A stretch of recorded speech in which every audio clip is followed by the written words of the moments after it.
Assalamualaikum warahmatullahi wabarakatuh. Perkenalkan, nama saya David Astiara Algozi dengan NIM 20612137. Terima kasih kepada Bapak Okto Jaya Abrioso yang telah mengajarkan kami selama 1 semester tentang bagaimana mengerjakan proposal dengan baik. Baiklah, izinkan saya mempresentasikan hasil proposal saya yang sudah saya buat dengan judul Pengaruh Pengembangan Sumber Daya Manusia dan Kedisiplinan Kerja terhadap Produktivitas Kerja pada Pegawai Badan Pendapatan Daerah Kabupaten Bintan. Selanjutnya kita masuk di latar belakang. Tahap 1, bahwa sumber daya manusia menjadi sebuah aset yang harus dimiliki oleh setiap organisasi. Menentukan keberhasilan organisasi dapat dilihat dari kualitas sumber daya manusia. Oleh karena itu, organisasi berupaya harus bisa memiliki pegawai yang kompeten sehingga dapat melakukan pekerjaan dengan tugas dan baik.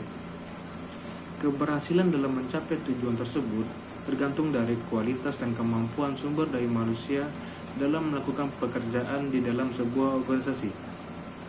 Produktivitas kerja mencerminkan keberhasilan atau kegagalan dalam aktivitas kerja. Naik atau turunnya produktivitas kerja bergantung pada sumber daya manusia itu di dalam sebuah organisasi. Jadi, pegawai yang ada di organisasi maupun instansi itu harus memiliki sumber daya manusia yang baik untuk meningkatkan produktivitas kerja. Tingkat produktivitas kerja yang baik oleh pegawai akan dapat memberikan pengaruh positif terhadap organisasi tersebut maupun instansi. Selanjutnya, rumusan masalah. Yang pertama, apakah pengembangan sumber daya manusia berpengaruh terhadap produktivitas kerja pada Badan Pendapatan Daerah Kabupaten Bintan? Yang kedua, apakah kedisiplinan kerja berpengaruh terhadap produktivitas kerja di Badan Pendapatan Daerah Kabupaten Bintan?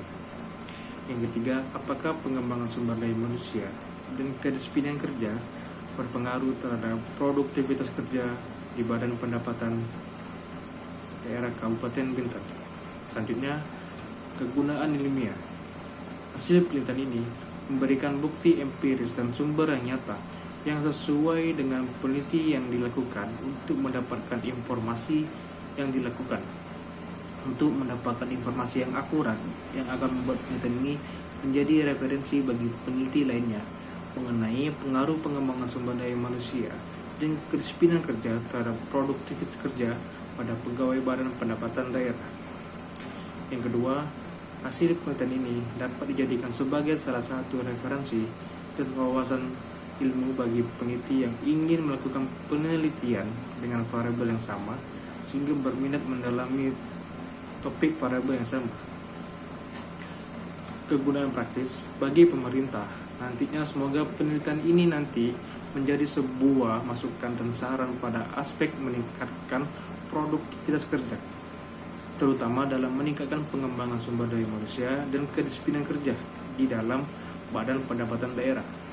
Bagi akademik, semoga nantinya penelitian ini bisa menjadi sebuah acuan atau referensi penelitian selanjutnya yang berkaitan dengan variabel yang diuraikan. Khususnya, manfaat bagi peneliti adalah untuk menambah atau memperluas wawasan dan sudut pandang dari rangkaian masalah yang penulis dapat di lapangan. Selanjutnya, masuk ke bab kedua, yaitu kajian pustaka. Di dalam kajian pustaka ini, saya akan menjelaskan pengembangan sumber daya manusia. Pengembangan sumber daya manusia adalah kemampuan individu yang berkualitas dan digunakan untuk menjalankan suatu organisasi maupun instansi.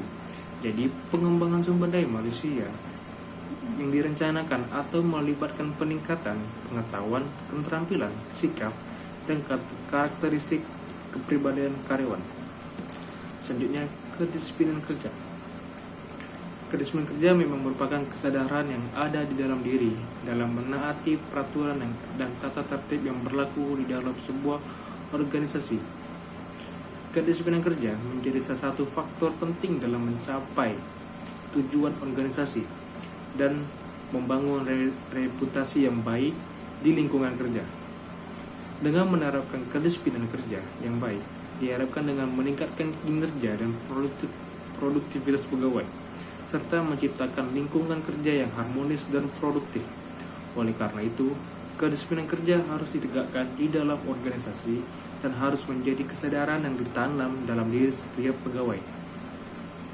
Selanjutnya, variabel terikat yaitu produktivitas kerja adalah ini menjadi sebuah ukuran efisiensi dan efektivitas yang digunakan untuk mengukur seberapa banyak hasil yang dihasilkan oleh seorang pekerja dalam satuan waktu tertentu. Selanjutnya, kerangka pemikiran. Kerangka pemikiran yang baik menjelaskan secara teoritis pertautan antar variabel yang akan diteliti. Jadi penelitian ini terdiri dari 3 variabel.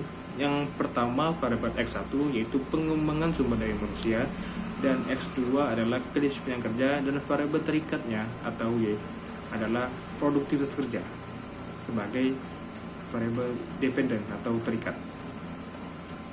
Selanjutnya akan masuk ke bab 3 metode penelitian, bahwa proposal saya menggunakan jenis penelitian kuantitatif yang dimana metode penelitian ini menerapkan pendekatan ilmiah dalam pengumpulan data dan analisis data numerik atau kuantitatif, data primer dan data sekunder. Selanjutnya, jenis data. Data primer adalah data yang diinformasikan yang diperoleh secara langsung dari sumber aslinya tanpa melalui perantara. Data primer merupakan sumber data penelitian yang diperoleh secara langsung dari sumber asli. Dalam konteks penelitian ini, data primer diperoleh melalui penggunaan kuesioner dan pengamatan langsung atau observasi pada pegawai yang bekerja di Badan Pendapatan Daerah Kabupaten Bintan. Yang kedua, data sekunder, yaitu data yang diperoleh peneliti secara tidak langsung atau melalui media perantara lainnya. Jadi umumnya data sekunder ini bisa didapatkan dari dokumen yang ada di dalam perusahaan maupun bukti atau catatan yang dipublikasi atau tidak dipublikasikan. Selanjutnya yaitu adalah populasi dan sampel. Dalam populasi pada proposal saya, bahwa jumlah populasi yang terdapat pada kantor Badan Pendapatan Daerah yaitu berjumlah 57 orang. Selanjutnya sampel, bahwa dalam penelitian ini peneliti menggunakan metode sampling jenuh. Kenapa?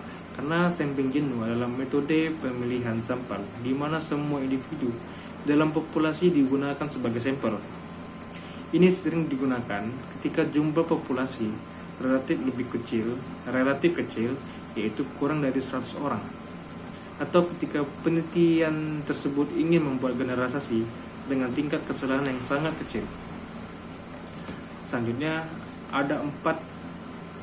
di dalam teknik analisis data ada 4, yaitu uji kualitas data, uji asumsi klasik, uji regresi linear berganda, dan uji hipotesis. Di dalam uji kualitas data, dalam proposal saya menggunakan uji normalitas dan uji reliabilitas. Selanjutnya di uji asumsi klasik, bahwa proposal saya menggunakan uji normalitas, uji heterodasisitas, dan uji multikonisitas. Selanjutnya uji regresi linear berganda. Yang selanjutnya uji hipotesis. Pada proposal penelitian saya menggunakan uji T, uji F, dan uji koefisien determinasi. Baik, itu saja hasil presentasi saya yang sudah saya paparkan. Bahwasannya proposal saya masih banyak dalam tahap kekurangan. Jika ada kesalahan kata maupun perkataan, mohon dimaafkan. Saya akhiri, David Asir Al-Ghazi, izin meninggalkan tempat. Assalamualaikum warahmatullahi wabarakatuh.